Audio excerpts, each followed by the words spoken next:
This is Captain Aldrich Vane's final testimony, recorded in the detention cell aboard the Judgment of Saints, 3 days before my scheduled execution. I am speaking these words into a standard Navy recording servitor because the Admiralty requires documentation of all proceedings, even those that conclude with a bolt round to the back of the skull. My voice will be archived alongside 43 years of service records, 17 commendations for valor, and the court-martial verdict that determined I failed in my sacred duty to the God Emperor and the Imperium of Man. The servitor does not care about my guilt or innocence. It records because recording is its function. I speak because testimony is all that remains to me. I remember cold, specifically the cold of the observation dome aboard my uncle's merchant vessel, the Perseverance, when I was 8 years old. We were hauling grain from the agri-world Talan to a hive city, whose name I have forgotten, and my uncle allowed me to stand in the dome during warp transit. The temperature there was maintained at 11 degrees below comfortable baseline. Something about heat dissipation from the Gellerfield generators. Technical details that meant nothing to a child. But I remember pressing my hands against the viewport and feeling the cold seep through the armored glass. And beyond the glass was the warp. It was not like the picked recordings suggested. The warp was not fire or storm or anything that could be compared to natural phenomena. It was color without name, movement without direction, depth that extended in angles reality did not possess. My uncle stood beside me and explained that we were traveling through the space between spaces, the realm of souls and nightmares, held at bay only by the ancient machinery that projected a bubble of real space around our ship. He told me that if the Gellerfield failed, things would come through. He did not specify what things. His face, when he spoke, carried an expression I later learned to recognize as suppressed terror. I asked him why we traveled through such a place, if it was so dangerous. He said because the Imperium required it. Humanity had spread across 1 million worlds, and the only way to move between stars in less than lifetimes was to dive beneath reality into the warp. Ships were lost regularly. 10% of all warp transits ended in disappearance, the vessels simply failing to emerge at their destinations. But the Imperium required grain on distant worlds, required troops transported between war zones, required the vast machine of human civilization to continue grinding forward regardless of cost. We traveled through the warp because the alternative was the slow death of isolated worlds, starving in the void. I decided that day I would join the Imperial Navy.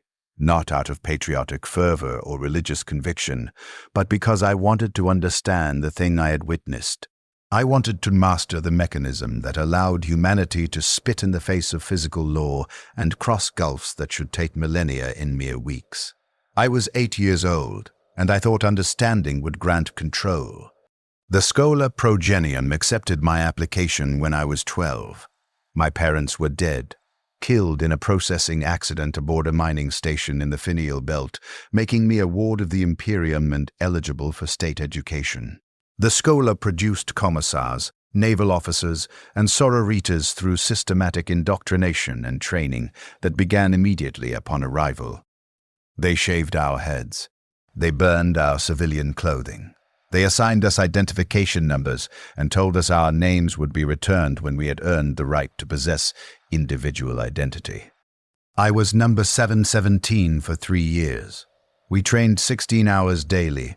Physical conditioning, tactical instruction, theological education, and punishments for failures too numerous to catalogue individually.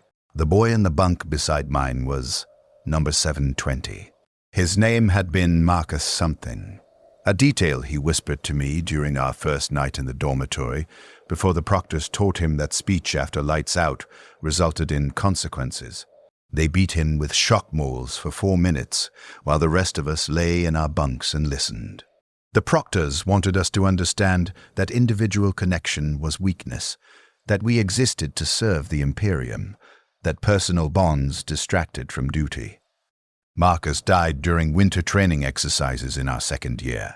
We were dropped on a glacier moon and ordered to survive for 2 weeks using only the equipment we could carry. Marcus developed hypothermia on day 9. His body temperature dropped below sustainable levels, his cognitive function deteriorated, and he began removing his thermal gear because his confused brain interpreted freezing as burning. I found him trying to dig through the ice with his bare hands, searching for water he insisted was just beneath the surface. I knew the protocol. Report the casualty to command, mark his location for retrieval, continue the mission. I did not deviate from protocol. I left him there and continued toward the extraction point. When they recovered his body 3 days later, the proctors commended my adherence to proper procedure. I was 15 years old, and I had learned that leaving someone to die was acceptable if you followed the correct protocols while doing it. The scholar returned my name during graduation ceremonies when I was 18. I was Aldrich Vane again, no longer a number, now an ensign in the Imperial Navy, with assignment orders to the Righteous Fury, a Luna-class cruiser operating in the Segmentum Obscurus. I reported aboard 6 weeks later, 23 years old by the time accounting for warp transit delays, and I learned what it meant to serve aboard a vessel that housed 43,000 souls. The Righteous Fury was 3 kilometers long, a city built in the shape of a weapon, its hull wrapped around massive plasma drives and nova cannon capable of destroying continents. I was assigned to the navigation department, monitoring warp drive systems and calculating translation coordinates. My duty station was a cathedral-sized chamber filled with cogitator banks and servitor-tended monitoring equipment, the air thick with incense and the constant thrumming vibration of the warp engines 3 decks below. My first warp transit aboard the Righteous Fury lasted 17 days. I monitored the Geller field integrity readouts for 12-hour shifts, watching numbers fluctuate within acceptable parameters, praying the litanies of maintenance the Mechanicus prescribed, and trying not to think about what existed beyond the field boundary. The transit completed without incident. We translated back into Realspace near the Forge World Gryphony 4, delivered our cargo of guard regiments, and began preparation for the return voyage.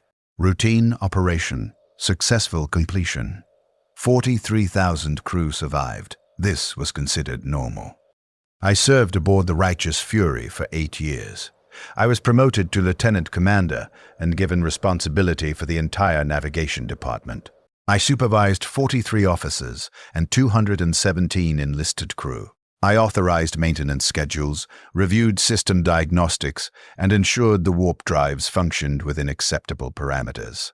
I learned to read the warning signs, the subtle fluctuations in field strength that indicated imminent component failure, the specific frequencies of vibration that suggested misaligned plasma coils, the 1,000 small details that separated successful transit from catastrophic malfunction. We lost ships. This was constant background reality in the Imperial Navy.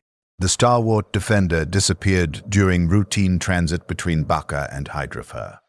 40,000 crew, simply gone, their vessel failing to emerge from the warp at the appointed coordinates. The Hammer of Justice suffered Geller field collapse during translation, and the rescue crews who eventually boarded the drifting hulk found things inside that had been human, but were no longer. Their flesh reconfigured into geometries that served purposes we could not identify. The Navy classified these losses as acceptable attrition, the expected cost of operating across a galaxy where every voyage required diving into literal unreality. I learned to file the casualty reports without excessive emotional processing. 40,000 deaths became a number in a logistics database.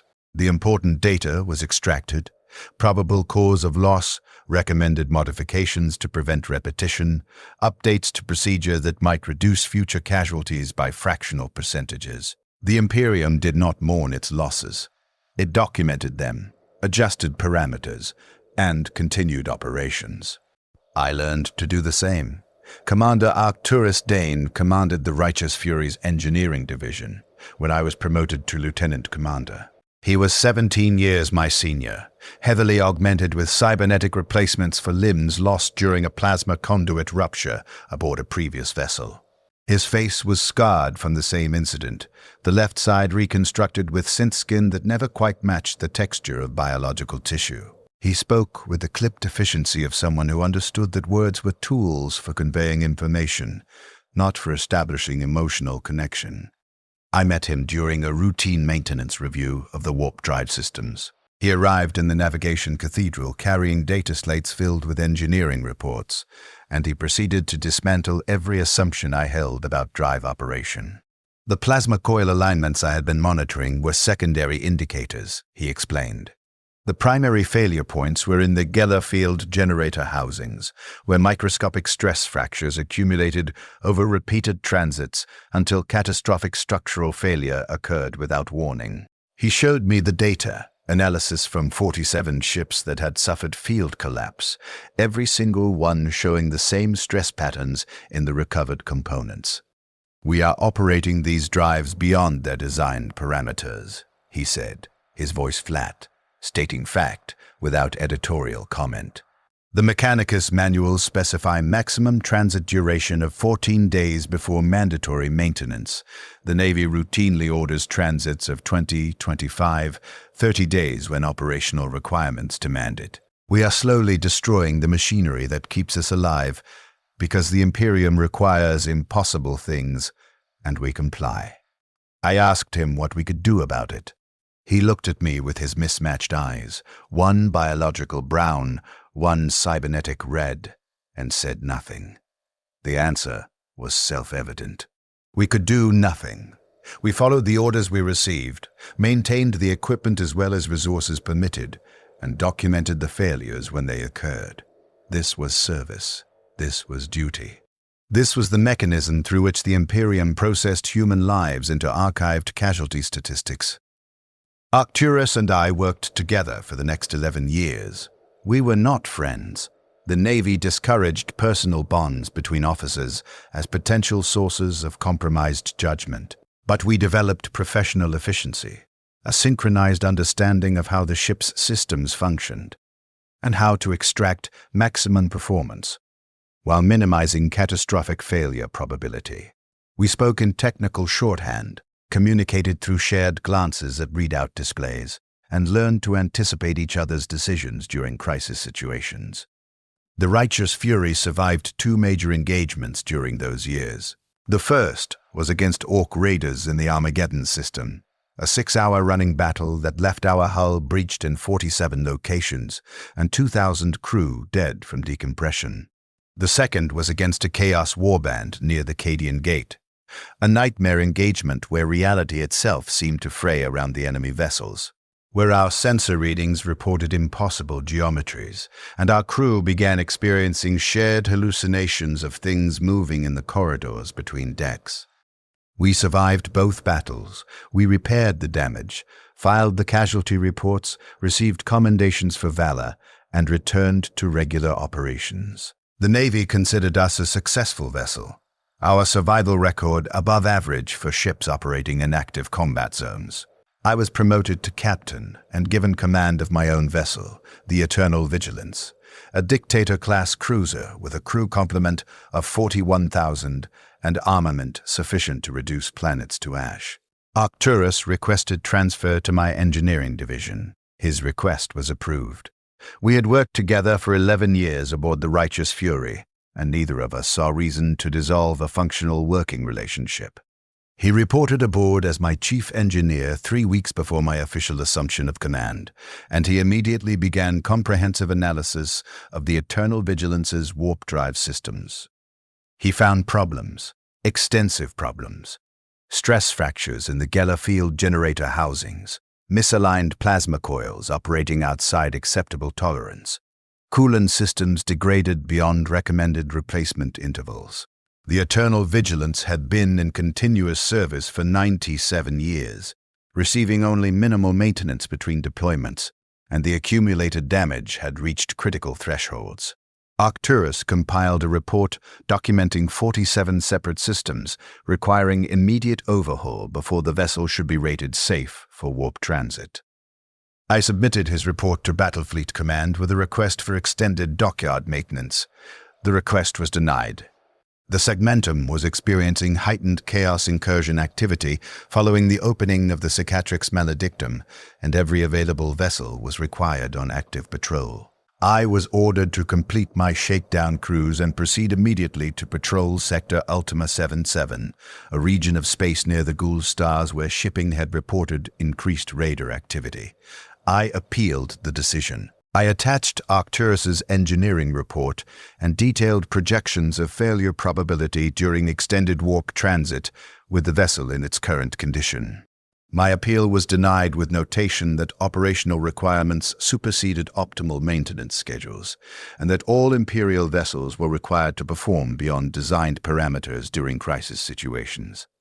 I was ordered to comply or face charges of refusing orders in wartime. I complied. This is the choice I made. This is my complicity. I could have refused. I could have forced the court-martial at that moment, made them remove me from command, made the machinery of naval justice acknowledge that they were ordering me to take a damaged vessel into the warp with 41,000 crew aboard. But I did not refuse. I followed orders. I told myself that the engineers knew better than I did about acceptable risk levels, that the Mechanicus maintenance rituals would compensate for the technical deficiencies, that the Emperor would protect those who served faithfully. I told myself these things because accepting them was easier than accepting responsibility for the alternative. The Eternal Vigilance departed Port Maw 17 days after I received the denial of my maintenance request. We translated into the warp without incident, the Gellerfield generators cycling to full power, the reality bubble establishing around our hull. I stood on the bridge and watched the viewport shutters close, sealing us away from direct observation of the unreality beyond. The ship began to shake with the specific harmonic vibration that indicated successful warp transit, a sound every Navy officer learned to recognize. The sound that meant you were no longer in the universe where physics could be trusted. Arcturus stood at the engineering station, monitoring his readouts with the focused intensity I had learned to recognize as concern masked by professional detachment. His augmented hand moved across the control interface, pulling up diagnostic data, comparing real-time readings against baseline parameters. I watched him work and tried to ignore the tightness in my chest that might have been fear if I permitted myself to acknowledge such things. The transit was scheduled for 19 days, within standard parameters, technically within acceptable limits, but pushing the boundaries of what Arcturus had recommended as safe given the vessel's condition. For the first 3 days, everything functioned normally. The Geller field maintained integrity at 97%. The plasma drives operated within temperature tolerances. The crew performed their duties with the disciplined efficiency the Imperial Navy demanded. On the 4th day, Arcturus reported minor fluctuations in the Geller field strength, nothing critical. Variations of less than 2%, well within the acceptable range of normal operation. But the fluctuations were occurring in a pattern he recognized from his analysis of ships that had suffered field collapse. Small variations, growing gradually larger, stress accumulating in the generator housings, until structural failure occurred suddenly and without additional warning. I ordered increased monitoring of the field generators. I authorized overtime for the engineering crews to perform additional maintenance rituals. I did not order translation back to Realspace, because doing so would have meant acknowledging that we should never have entered the warp in the first place. Would have meant forcing command to confront their decision to deploy a damaged vessel. Would have meant accepting responsibility for the choice I had made when I followed orders instead of refusing them. I told myself we could manage the situation. I told myself the Emperor would protect us. I told myself I was making the correct command decision based on available data. I was wrong about all of it. The fluctuations worsened on day 7. Arcturus reported field strength variations of up to 8%, the oscillations occurring at decreasing intervals. He requested permission to perform emergency maintenance on Generator 3, which was showing the most severe stress indicators. I granted permission and diverted additional engineering crews to assist. They worked for 14 hours straight, replacing power conduits and recalibrating field emitters while we continued transit. The rituals were performed correctly. The repairs followed established protocols. The machine spirits were appeased according to Mechanicus doctrine. Generator 3's readings stabilized. For 6 hours, the field strength held steady at 96%, and I allowed myself to believe we had contained the problem. Arcturus remained at his station, monitoring the data with an intensity that suggested he did not share my optimism. I should have trusted his judgment. I should have ordered immediate translation to Realspace, regardless of the operational consequences. But I did not, because I had already committed to the choice I made when we departed Port Mo, and changing course now would have been admission that the choice had been wrong from the beginning. On day 9, at 1400 hours shipboard time, Generator 3 failed completely. Not gradual degradation, but catastrophic structural collapse. The housing cracked, the field emitters shattered, and 15% of our Geller field coverage simply vanished.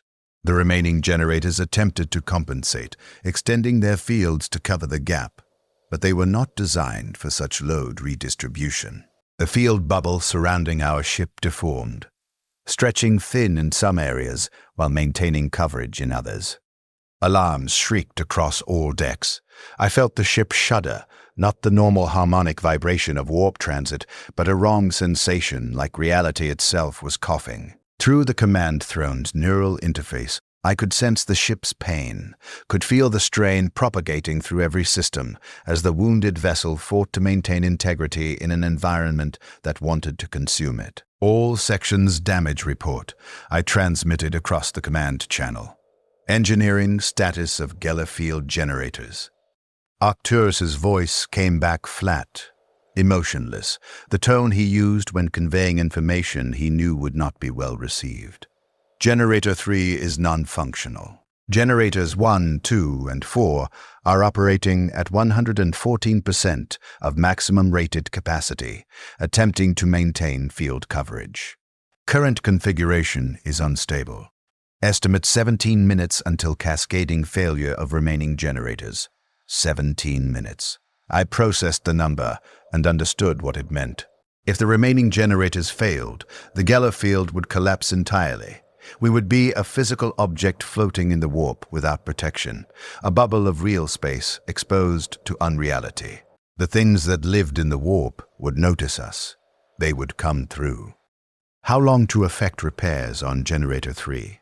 I asked, knowing the answer but needing to hear it stated explicitly. Generator 3 cannot be repaired during warp transit, Arcturus said.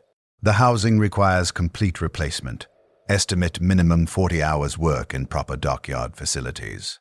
So we could not repair it, which meant we had one option remaining. Prepare for emergency translation to Realspace, I ordered. All hands, secure for translation. Navigator, calculate exit coordinates. The navigator, an abhuman psyker whose mutation allowed him to perceive the warp directly, responded immediately. Captain, we are currently in the deep warp, far from any stable translation point. Emergency translation at this location will be imprecise. We could emerge anywhere within a sphere 2 light years across. 2 light years.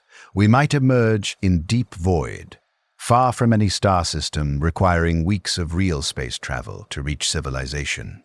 We might emerge inside a star. We might emerge inside a planet. Emergency warp translation was a desperate measure, used only when remaining in the warp was certain death, and the alternative was merely probable death. But it was the only option available. Proceed with emergency translation, I confirmed. Engineering, begin warp drive shutdown sequence. Arcturus acknowledged and began the process. Shutting down a warp drive during active transit required careful procedure. The plasma flows had to be redirected gradually. The field generators brought offline in specific sequence. The ship's velocity through the warp bled away before puncturing back through to Realspace. The procedure normally required 40 minutes of precise system management. We had 17 minutes before the Geller field failed completely. Engineering, we need to accelerate the shutdown sequence, I said, trying to keep my voice level, trying to sound like a captain conveying orders rather than a man begging for the impossible.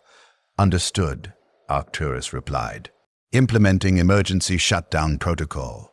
Be advised, this will place extreme stress on drive components. Probability of secondary system failures is high. Accepted. Proceed. The ship began to shake harder. I could feel it through the deck plating, through the command throne, through my bones. A vibration that was building towards something catastrophic. Around me on the bridge, officers worked their stations with focused intensity. No one spoke unnecessarily. We had all trained for emergency situations, but simulations did not capture the specific quality of terror that came from knowing you were 9 days deep in the warp aboard a failing vessel with 41,000 souls depending on decisions you made in the next few minutes. The viewport shutters were closed, as they always were during warp transit, but I could sense something beyond them, a pressure, an attention, something noticing that the barrier between us and it was failing. The warp was not empty space. It was a realm of consciousness and nightmare, and we were a bright point of ordered reality floating in its depths, and it wanted in. Geller field strength at 73% and falling, reported the watch officer at the defense station. Sections 12 through 19 showing field coverage below minimal safe threshold. Sections 12 through 19, lower decks, crew quarters, 15,000 people lived and worked in those sections. If the field failed there first, they would be the first exposed to whatever came through. All personnel in sections 12 through 19, evacuate to upper decks immediately, I ordered. Seal bulkheads behind you. But I knew they could not evacuate in time. The sections were massive, housing thousands, and evacuating required coordinating movement through corridors and access shafts that could only handle limited traffic. We might save some. Most would still be there when the field failed. Engineering? Time to translation? I asked. 9 minutes, Arcturus said. But Captain, I'm registering anomalous readings in the warp drive core. The plasma flow is not redirecting properly. Something is interfering with the shutdown sequence. Specify interference, I demanded. Unknown. The systems are responding to control inputs, but the outputs are wrong. The plasma is... I don't have adequate terminology. The plasma is flowing in directions that do not correspond to the conduit geometry. I felt cold spread through my chest. Plasma flowing in impossible directions meant the warp was already affecting our systems, was reaching through the weakened field and touching the machinery that allowed us to navigate its depths. The warp drive operated by puncturing reality, by forcing a hole between Realspace and the warp that the ship could slide through.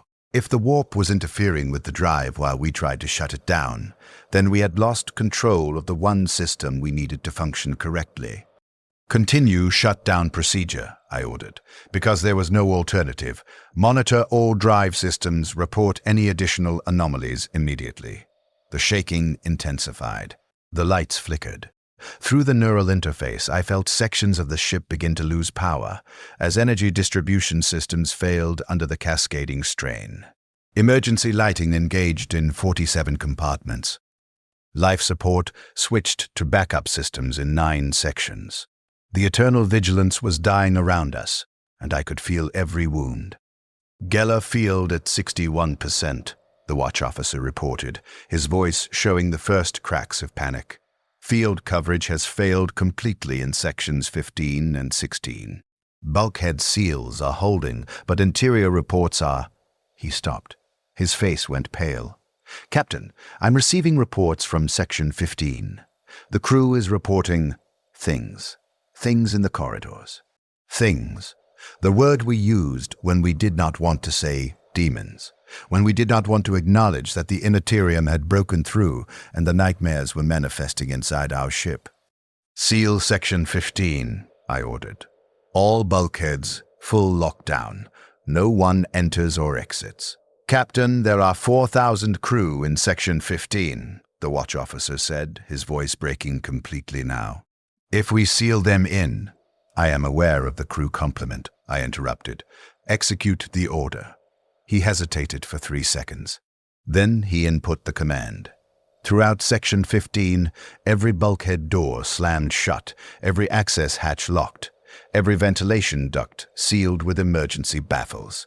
4,000 people were now trapped in a section of the ship where the Geller field had failed, where things from the warp were manifesting, where reality no longer functioned according to laws that permitted human survival. I had just signed their death warrants, 4,000 execution orders issued with a single command. This was the second choice I made. This was my complicity compounding. I could have refused.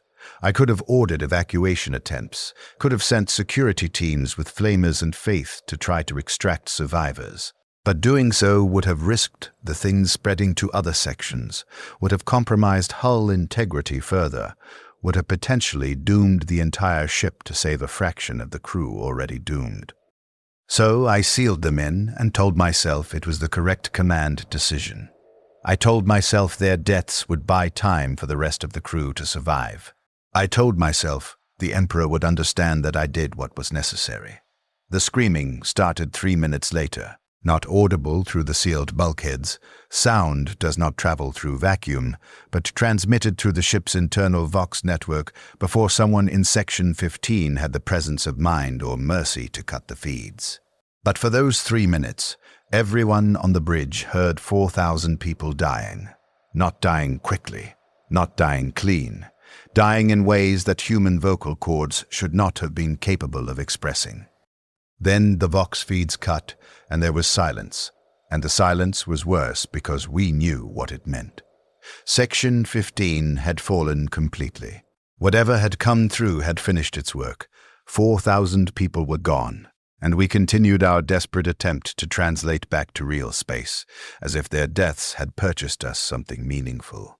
Engineering time to translation?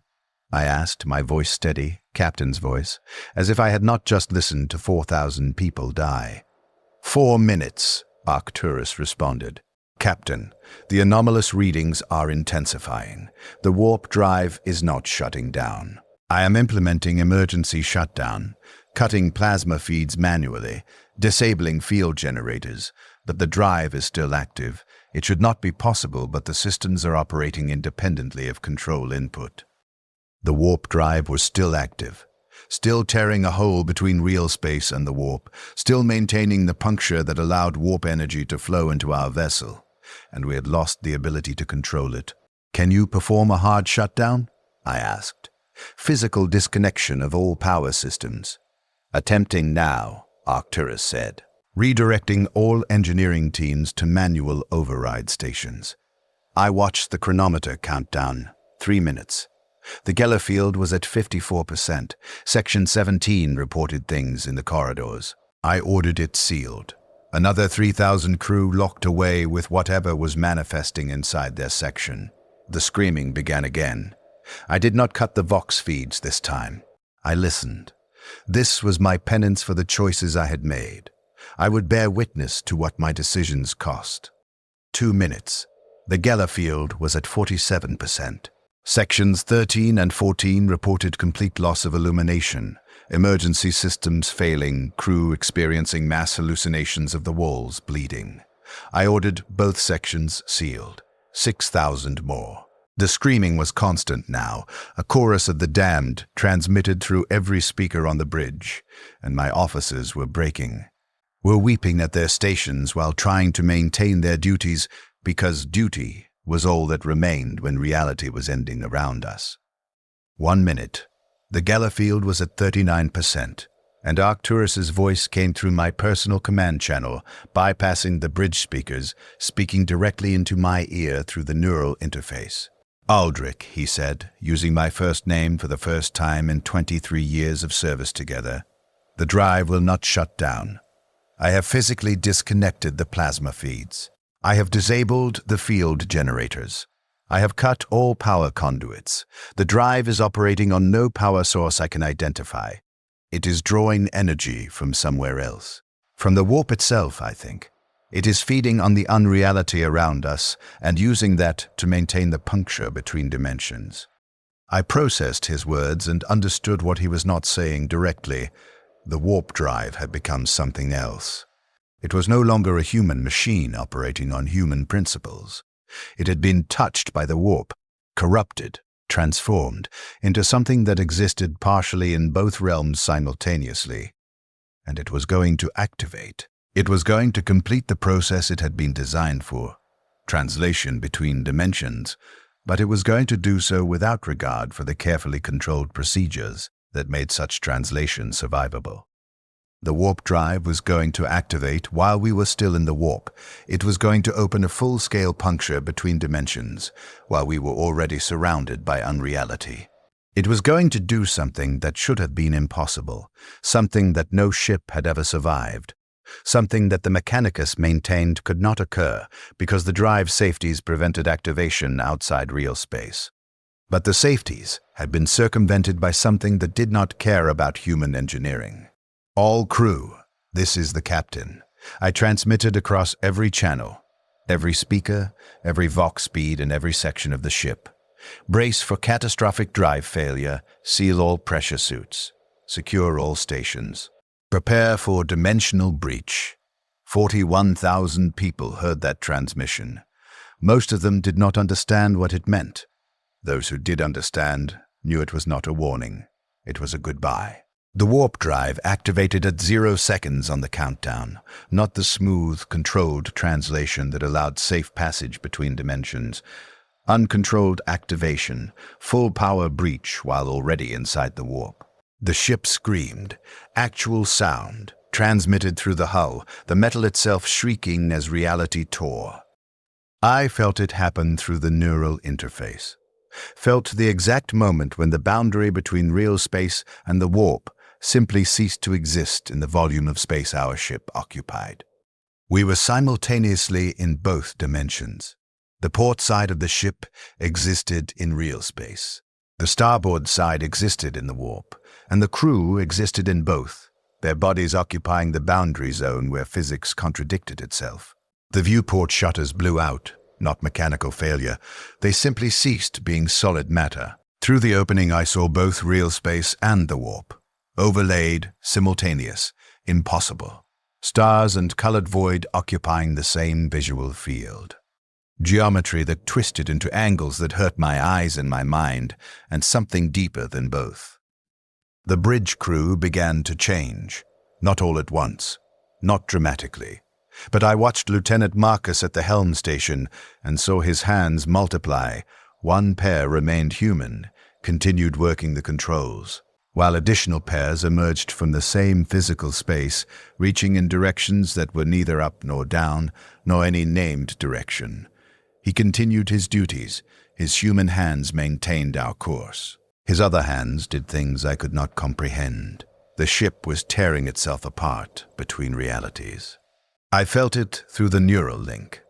Hull breaches opening in 17 sections simultaneously, not from external damage, but from internal stress as the starboard side tried to exist in different physical laws than the port side. The metal could not sustain the contradiction. It split along the center line, and I felt 41,000 minds connected to the ship's systems, and I felt them begin to die. Not quickly, not mercifully. The crew in the starboard sections were experiencing the warp directly, with no Geller field protection, and they were transforming. Their bodies were being rewritten by the unreality around them, flesh becoming something else, consciousness fragmenting into states that were neither alive nor dead. The crew in the port sections, still in Realspace, were dying from conventional causes, decompression, radiation exposure, structural collapse, but they could see what was happening to their starboard counterparts through the interior viewports, and they died knowing that death was not the worst possibility. Arcturus report. I transmitted, though I knew he could not fix this, knew no one could fix this, knew we were already dead and simply waiting for the process to complete. His response came broken, distorted, as if the transmission was traveling through interference that should not exist. Captain, the drive, still active, cannot stop it, attempting to. Manual override on the God Emperor. Aldrich, I can see them. They're in engineering, they're coming through the walls. His transmission cut to static, then to something worse than static. A sound that was screaming and music and machinery grinding and voices speaking in languages that predated human speech. Then, silence. The engineering section was on the starboard side of the ship, the side that existed in the warp. Arcturus was gone, not dead, consumed, taken by the unreality that had broken through. I tried to process this information, tried to categorize it as casualty data, tried to maintain the clinical detachment that had allowed me to function through the deaths of 4,000, 7,000, 13,000 crew. But this was Arcturus. This was the man I had worked beside for 23 years. This was the person who had trusted me enough to use my name at the end, who had tried to warn me, who had stayed at his post in engineering while the warp consumed his section because duty demanded it. I felt something break inside me that I did not know could break. Not my mind. That would have been mercy. My certainty.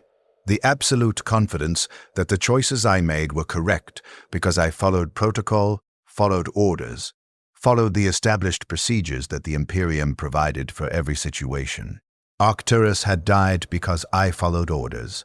The 13,000 crew in the sealed sections had died because I followed orders.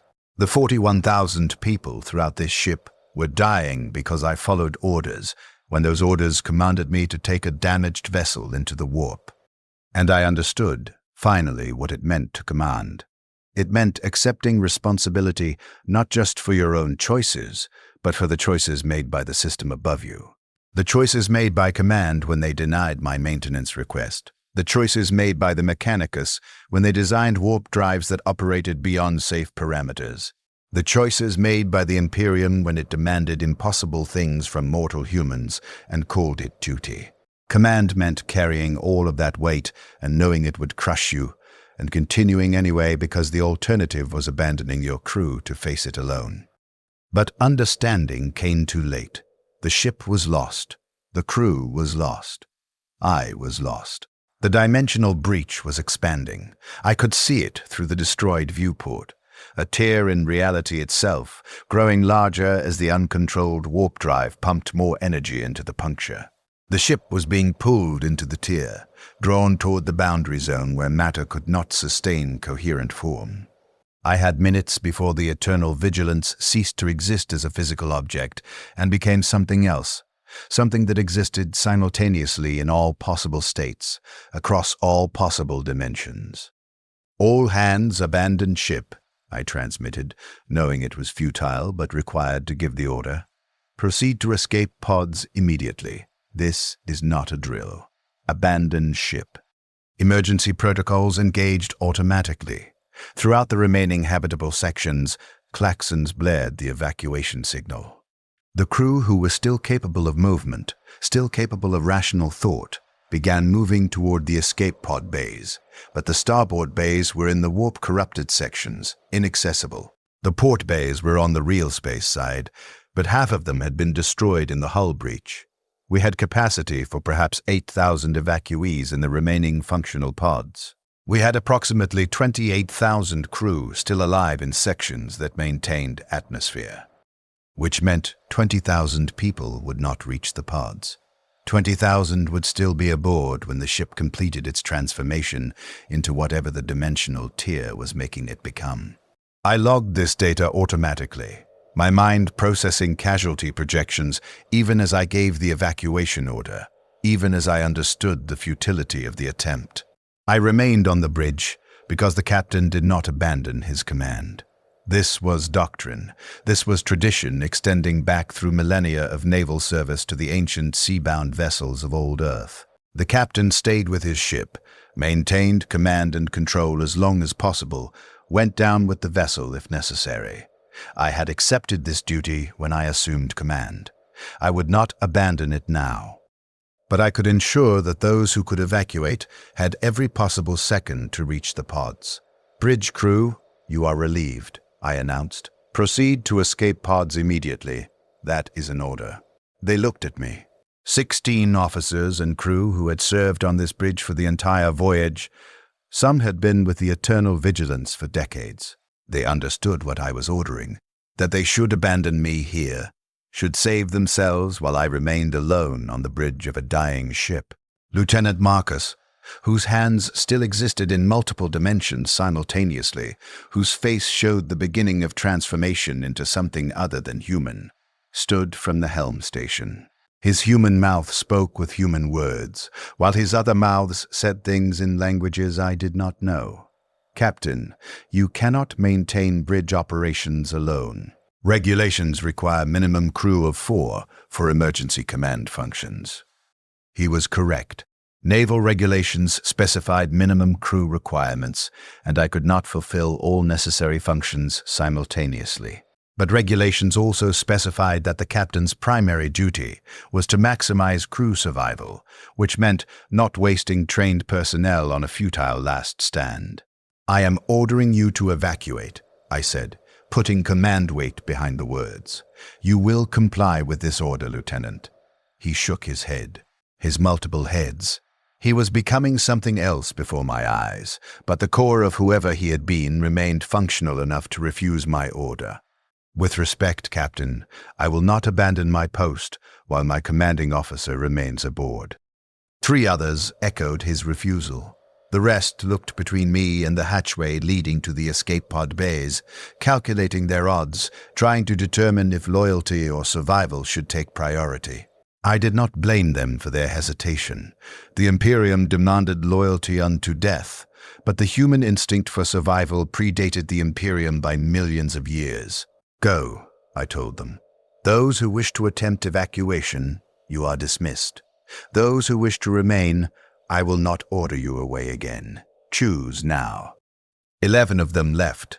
They ran for the hatchway, scrambling toward the escape pod bays, and I did not judge them for their choice. 5 remained: Lieutenant Marcus at helm, Ensign Cornelius at sensors, Chief Petty Officer Davrick at damage control, Servitor-designate 12 maintaining the engineering station, and my Flag Lieutenant Thomas, who had served as my aide for 3 years and who I had never really known as anything beyond his function. "Maintain current operations," I ordered. "Keep as many systems online as possible. Give the evacuation crews every second we can provide." They worked their stations. The ship continued dying around us. Through the viewport, I watched the dimensional tier expand, watched reality itself come apart at the seams. The port side of the eternal vigilance was being pulled inexorably toward the boundary, the metal groaning, bulkheads collapsing, entire sections tearing free from the superstructure and tumbling into the void between dimensions. I monitored evacuation progress through the command systems. Pod launches from Bay 17, successful, 47 crew away. Bay 23 successful, 53 crew away. Bay 9, catastrophic failure. Pod bay doors crushed during hull breach. 117 crew lost attempting to reach pods that no longer existed. The data flowed through my consciousness in a steady stream of survival and death, each number representing lives I was responsible for, lives I had led into this disaster through the choices I made. The chronometer showed 3 minutes since I gave the evacuation order. The last functional pods were launching now. Bay 11 reporting successful evacuation of 39 crew. Bay 14 reporting pod systems failure. Manual override attempted. 63 crew trapped inside a pod that could not launch from the damaged bay. Then the launches stopped. The bays went silent. The evacuation was complete. I pulled up the final count through the command interface. 7,314 crew successfully evacuated. 33,686 remained aboard. 41,000 total crew complement. Survival rate of 17.8%. Unacceptable by any measure. Catastrophic failure of command responsibility. I had lost 82% of my crew, and I was still alive, still processing data, still maintaining the fiction that I was performing my duty by remaining on the bridge of a ship that would cease to exist in the next few minutes. All remaining crew, I transmitted across internal systems, knowing most could no longer hear me, knowing the Vox network had failed in the corrupted sections, but needing to say the words anyway. This is the captain. If you can hear this transmission, I am sorry. I am sorry I led you here. I am sorry I could not save you. The Emperor protects the faithful. May he grant you peace in whatever comes next." The words felt hollow. The Emperor had not protected them. The Emperor had not intervened to prevent the warp drive malfunction, or the dimensional breach, or the 33,000 deaths that were occurring across this ship. The Emperor was 10,000 years dead, sustained as a corpse on a throne of gold, and whatever power he possessed did not extend to saving the crew of a single ship dying in the void. But I said the words because the crew deserved to hear them, deserved to die believing in something larger than the machinery that had consumed them. The dimensional tier reached the bridge. I felt it as a change in pressure, in temperature, in the fundamental sensation of being. One moment I was sitting in the command throne on the bridge of an Imperial Navy vessel, surrounded by familiar surfaces and comprehensible geometry. The next moment I was sitting in the same throne, but the bridge extended in directions that should not exist. The surfaces were the wrong colors, the geometry hurt to perceive. Lieutenant Marcus was still at the helm station, but he was no longer human. His body had completed its transformation into something else. Something with too many limbs and eyes in places eyes should not be. Something that existed partially outside three-dimensional space. But he was still working the controls, still maintaining our position, still performing his duty, even after the warp had transformed him into something that should not have possessed the concept of duty. "Lieutenant," I said, my voice steady despite everything, "you are relieved. Get to an escape pod." He turned toward me, his multiple faces regarding me with expressions I could not read, and he spoke with voices that harmonized in impossible chords. "Pods have launched, Captain. No evacuation capacity remains. I will stay at my post." So would I. We would go down with the ship, transformed into things that were no longer human, but still clung to the duty that had defined us. This was what the Imperium did to its servants. It consumed us completely, processing flesh and mind and soul into components that served even after transformation, even after death. Even after we ceased being the people we had been and became extensions of the machine that demanded everything and gave nothing in return. The bridge tilted, not physical motion. The gravity plating still functioned. But reality tilted, and suddenly I could see both the bridge as it was and the bridge as it existed in the warp simultaneously. Both versions occupied the same space. My crew existed in both versions. And I could feel myself beginning to come apart, could feel my consciousness fragmenting between the two realities, could feel the person I had been dissolving into something that would persist, but would no longer be me. I fought it, clung to the memory of cold, 11 degrees below comfortable baseline, pressing my hands against the viewport aboard my uncle's ship, watching the warp and not understanding what I was seeing. Clung to the memory of Marcus dying in the snow because I followed protocol, clung to the memory of Arcturus using my name before the warp took him. I clung to these memories because they were all that remained of Aldrich Vane, and when those memories dissolved, I would cease being a person and become something else. The eternal vigilance tore completely in half along the center line. The port side, still in Realspace, broke away and tumbled into the void. The starboard side, deep in the warp, remained locked in the dimensional breach, held by forces that were no longer physical. The bridge was on the starboard side. I was on the starboard side. I was trapped in the warp, aboard a ship fragment that existed in violation of reality, and I was transforming into something that would persist forever in this state. Then something grabbed me. Not physical contact. Something reached into the bridge, into my position, and pulled. Emergency teleportation. Someone had activated the ship's teleportarium. Emergency systems designed for command crew extraction in catastrophic situations. The system had to lock onto my neural interface signature, had to tear me out of the dimensional breach through mechanisms that mixed technology and faith and machine spirits that might have been actual spirits. I felt myself dissolve into probability, felt my consciousness scatter across dimensions, felt the person I was become data transmitted through unreality. Then I was elsewhere. I was on a teleportarium pad aboard the Eternal Vigilance's portside fragment, the section that had broken away into Realspace. I was broken. My body partially materialized, sections of me missing or existing in states that were neither solid nor not, my mind fragmented across multiple simultaneous thought streams. But I was alive, conscious, still processing. Someone stood over me. Flag Lieutenant Thomas, his face covered in blood from a head wound, his uniform torn but functional enough to have reached the teleportarium and activated the emergency extraction. He had saved me. He had abandoned his bridge station during the final moments to reach the teleportarium and pull me out of the warp. "Captain," he said, his voice shaking, "the escape pods are scattering. The portside fragment is stable. We have approximately 300 crew still alive in this section, awaiting your orders." Orders. He wanted orders.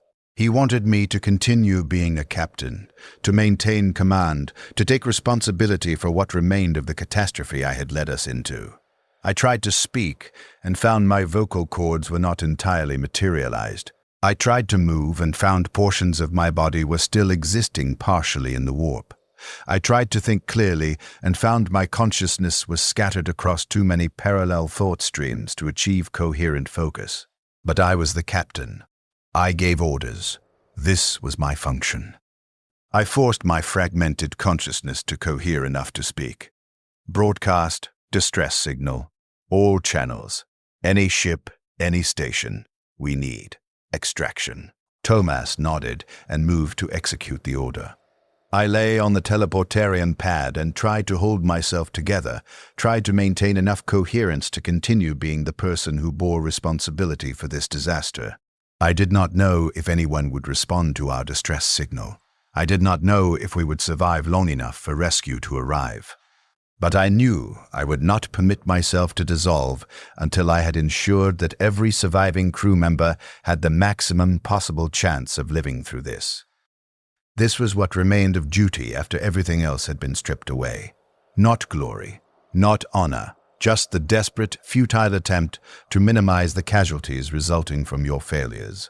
The distress signal broadcast for 17 hours before a response came. An Imperial Navy patrol vessel, the Righteous Sword, detected our transmission and diverted to investigate.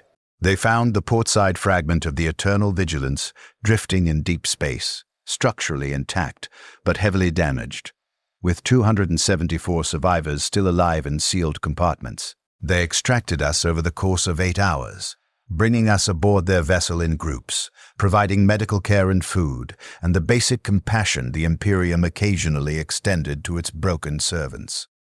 They also placed me in detention. Not overtly, they called it medical isolation for treatment of severe teleportation trauma, but I was confined to a locked medical bay with armed guards outside the hatch. I understood. A capital ship had been lost. 41,000 crew were dead. Someone would be held accountable. The captain was always accountable. I spent 6 weeks in that medical bay, while my body slowly resolidified into something approximating human form. The Medicae could not fully repair the damage. Portions of me remained partially out of phase with Realspace, existing in a state that was neither entirely here nor entirely elsewhere. But they stabilized me enough that I could walk, could speak, could fulfill the basic functions required to stand trial. The court-martial convened aboard the battleship Judgment of Saints in the Bacchus system. 5 naval admirals, 3 inquisitorial observers, and a representative from the Adeptus Mechanicus.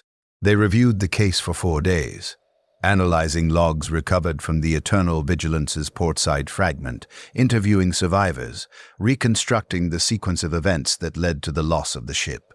The evidence was clear. The warp drive had malfunctioned. The malfunction was due to insufficient maintenance, damage that had accumulated across 97 years of continuous service beyond recommended parameters. I had documented this damage in my engineering report. I had requested maintenance. My request had been denied, and I had complied with orders to deploy anyway. The prosecution argued that compliance was not a defense. A captain's duty was to ensure his ship was fit for service. If I believed the vessel was unsafe, I should have refused to deploy, should have forced the issue, should have accepted court-martial rather than risk 41,000 lives. By choosing to follow orders, I had demonstrated poor judgment and failed in my primary responsibility to my crew. I did not dispute their argument. They were correct. I had made a choice when I followed orders, had chosen compliance over confrontation, and 41,000 people had died because of that choice. I was guilty as charged. The defense argued that I had acted in accordance with naval regulations and procedures. I had documented the ship's deficiencies. I had requested maintenance. When denied, I had implemented all available measures to minimize risk during the deployment. The warp drive malfunction was an unforeseeable mechanical failure, not the result of command negligence. I had performed my duty according to established doctrine. The defense was also correct. I had followed every regulation, had complied with every procedure. The system had failed, and I had been the instrument through which that systemic failure manifested into 41,000 deaths. The tribunal deliberated for 7 hours. They found me guilty of dereliction of duty, failure to ensure vessel readiness, and criminal negligence resulting in mass casualties. The sentence was death by execution, to be carried out within 1 standard week. I accepted the verdict without appeal. They transferred me to this detention cell 3 days ago. I have spent the intervening time recording this testimony because the Navy requires documentation, because I need to ensure that someone understands what actually happened, because I cannot let 41,000 deaths become just another casualty statistic archived in a logistics database. The truth is that the system killed them. Not me specifically, though I bear direct responsibility. The system that demands impossible things from mortal humans and calls it duty. The system that operates ships beyond safe parameters because operational requirements supersede survival. The system that converts individuals into components and processes them through machinery that was designed to consume them. I participated in that system. I followed its orders.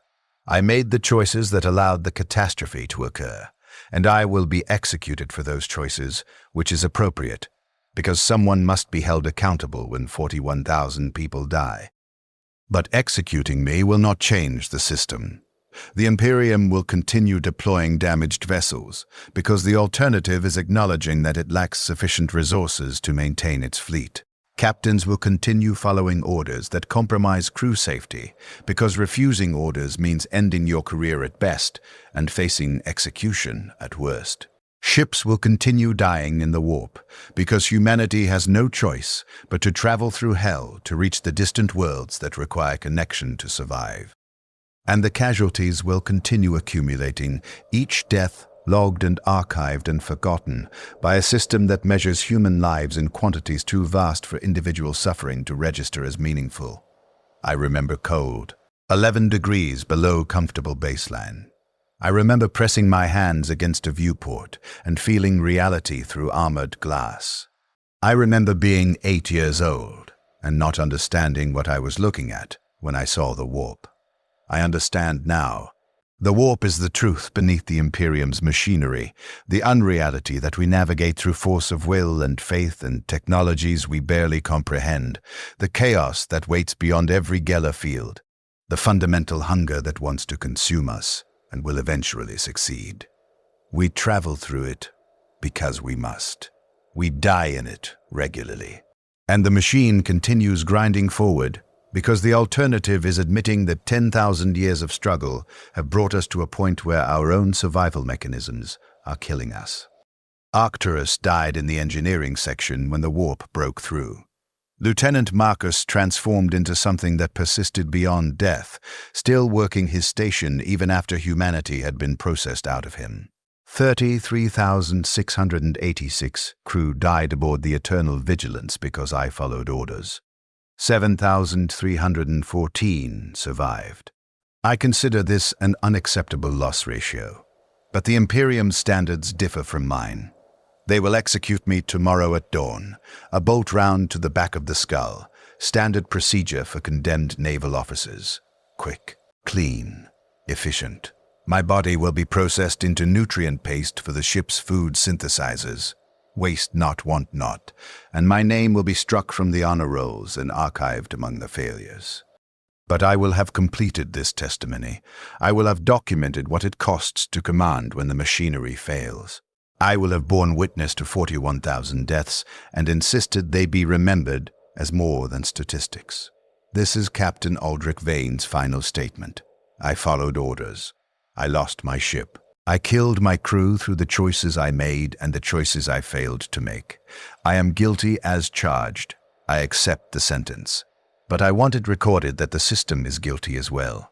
The Imperium demands impossible things and calls it duty. It processes humans into components and calls it service. It kills its own servants through systemic failure and calls it acceptable attrition. I am one captain among millions. The eternal vigilance is one ship among hundreds of thousands. 41,000 deaths are a rounding error in an Imperium that loses billions daily. My execution will change nothing. But I will have testified. I will have stated clearly what the cost was. And perhaps, somewhere in the vast archives of human suffering, someone will read this and understand that we were people before the Imperium made us into casualties. I remember cold.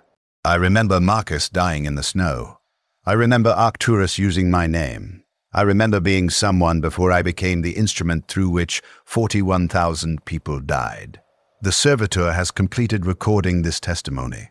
The file will be archived in naval records and forgotten. One more voice among billions crying out against the machinery that consumed them.